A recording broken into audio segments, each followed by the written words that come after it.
Here we have this lawnmower that I've cut open. I had to cut all this away to get to the engine of the grinder. I wasn't going to remove it. I couldn't put that much effort into cutting open the dead lawnmower engine. As you can see, there's the inside of the engine. We have the oil slinger down here, the camshaft down here, complete with plastic teeth. The whole camshaft is plastic except for the shaft. That actually connects it to the engine. Then we have our crankshaft. You can see the connecting rod on the crankshaft. It's this piece here, in case you didn't know. Look.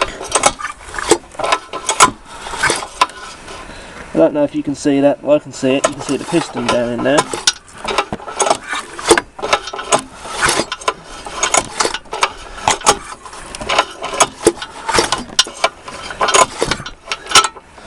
I cut the little self-propelled gearbox thing open as well.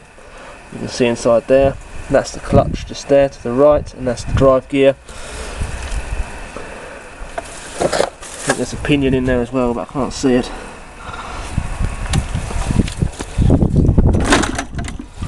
There's the drive belt from the engine to the gearbox, the top of the gearbox. So we're going to fuel this thing up, put a light inside the engine more than likely, and run it so you can see the engine actually running without any covers on, so you can see everything working. So that's going to be pretty cool. I will put a bit of grease on the big end bearing, a bit two-stroking the petrol so the hit the piston happy. But obviously we're not keeping this thing. This is going to the junkyard straight after this YouTube video. This engine was partially seized when I got it anyway. I'll nick the pull start and carburetor and stuff off of it, but the rest of it's going in the bin. That concludes this video.